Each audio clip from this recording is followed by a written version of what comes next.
What's going on, fellow DC fans? I'm the Viking, of course, and today I'm breaking down the two scenes from the post credits of The Suicide Squad.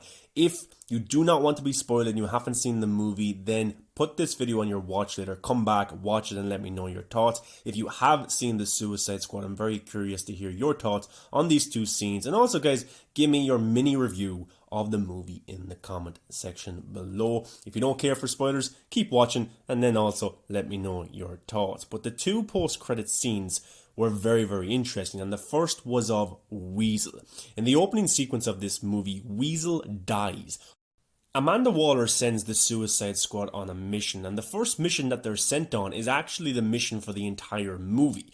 I thought, my prediction was that we would see maybe the first Suicide Squad on a different mission, then loads of them die, then she recruits the real Suicide Squad of Rick Flag, of King Shark, of Bloodsport, but actually she sends the entire Suicide Squad on the mission, and half of them die in the opening sequence, which was pretty brutal and pretty insane, but I loved every single second of it. It was just really well done.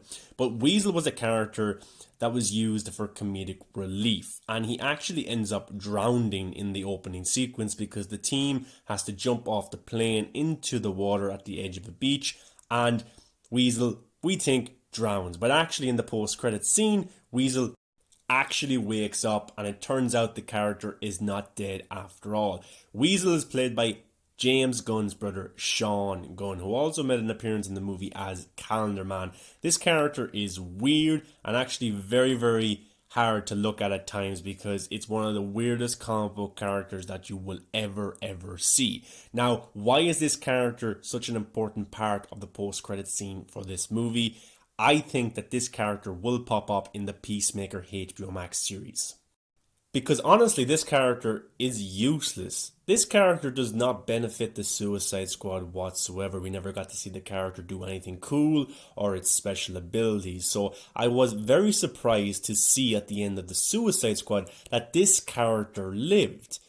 But then if you watch the second scene in the post credits, it actually makes a little bit more sense because maybe Weasel will pop up in the Peacemaker HBO Max series that's set to premiere in January 2022. That's my prediction, because where else will this character pop up? Why did James Gunn bring this character back from the dead? Is it just because his brother plays the character, or will the character be used as a comedic relief character in the Peacemaker show? Do you know what? The character's interesting. The character is something that we've never seen in a comic book movie before, so why not bring it back and do something pretty cool with it? Now, the second post-credit scene is of John Cena's Peacemaker. And firstly, I want to say that John Cena was absolutely brilliant in this movie. I think that this is John Cena's best role to date. He is Peacemaker. I did not see John Cena whatsoever. I just saw Peacemaker. And James Gunn, during quarantine,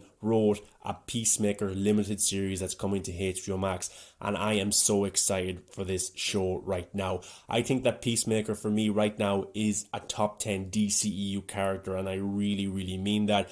There's a scene near the end of the movie where his character goes through kind of a realization, and there's a great dramatic moment between John Cena and a couple of other characters that I thought John Cena absolutely killed it big time. So I'm looking forward to this series, and the second post-credit scene actually made me so happy because in the movie this character of John Cena is killed by Bloodsport. But firstly, we see John Cena's Peacemaker kill Joel Kinnaman's Rick Flag, because a big conspiracy is revealed. It turns out that the American government found Starro in space and brought him to Earth to experiment on the character. And the character is in Corto Maltese, which is a location in the movie where the Suicide Squad go to stop the government of Corto Maltese using Starro against the rest of the world.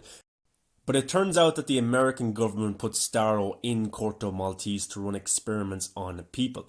And now the government of Corto Maltese want to use Starro for their own advantage to take on Russia, China, and America. So the American government bring in Amanda Waller to send the Suicide Squad to Corto Maltese to cover up their mistake. Because if this got out, it would be very bad for the American people and government. But Joel Kinnaman's Rick Flag wants to expose the American government while Peacemaker himself wants to keep the peace and cover up this conspiracy for the United States, and he ends up killing Joel Kinnaman's Rick Flag, which I was very, very sad about. And a really cool line that happens in the movie is when Peacemaker has just stabbed Joel Kinnaman's Rick Flag. Rick Flag's response to Peacemaker is, "Peacemaker, what a joke." I absolutely love that so much, and John Cena's dramatic acting in that scene was unbelievable. I really, really loved it.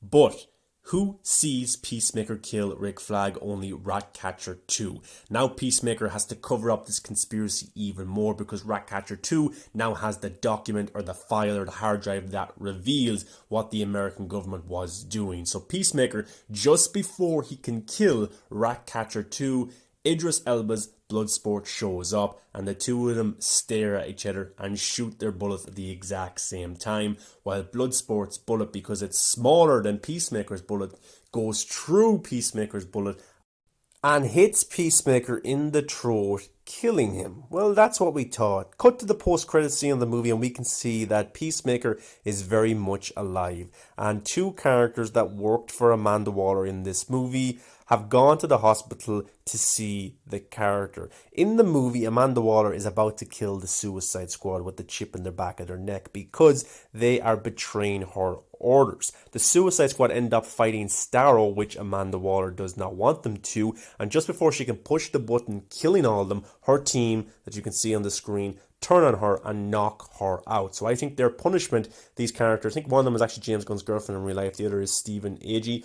Their punishment is to keep tabs on John Cena's Peacemaker, setting up the HBO Max series. So I don't think that Amanda Waller will be in the show. I don't think that Idris Elba will be in the show, but I think we'll have John Cena. We'll have these two characters that work for Amanda Waller, keeping tabs on John Cena. And one of the doctors in this scene asks, "What are you going to do with him?" or "Why are you here?" And, you know, the blonde woman, James Gunn's wife, the character's name is Holland, says, "To save the fucking world." You know, so that's setting up the HBO Max series, and this made me so happy. I thought it was a really cool post-credit scene. As I said, John Cena is one of my favorite characters in the DCU right now as Peacemaker. He was that damn good, and this post-credit scene made me smile because the character lives on, and we will get to see a limited series with this character under James Gunn, so I'm very excited for that. But that was the two post-credit scene, guys, from the Suicide Squad movie. Did you like them? Did you hate them? I thought the Weasel one was a little bit unnecessary, but actually if he shows up in the Suicide Squad spin-off Peacemaker, then it actually does make sense. But I really liked and really enjoyed how John Cena's character lives on. Guys, let me know your thoughts below. Give a like, comment, subscribe. Really, really appreciate that. Want to hear your thoughts in the comment section below. Are you excited for the Peacemaker TV show that's coming actually in a few months, just at the start of 2022? I can't wait. Did you like the Suicide Squad movie? Give me your mini review for it in the comment section below. Guys, thanks for watching. I really, really appreciate it. And I hope you enjoy the rest of your weekend. And maybe you go see Suicide Squad again if you really liked it that much. If not, watch something else. Also, guys, I should say, go follow me on all my social media accounts on Facebook, Instagram, Twitter, and TikTok. I put up all the latest movie and TV news, mini reviews for movies and shows that I watch that I wouldn't do a review here on the channel. So definitely go give me a follow. And if you're a subscriber of the channel, let me know, DM me, and I will follow you back. Thanks very much, guys. I appreciate it.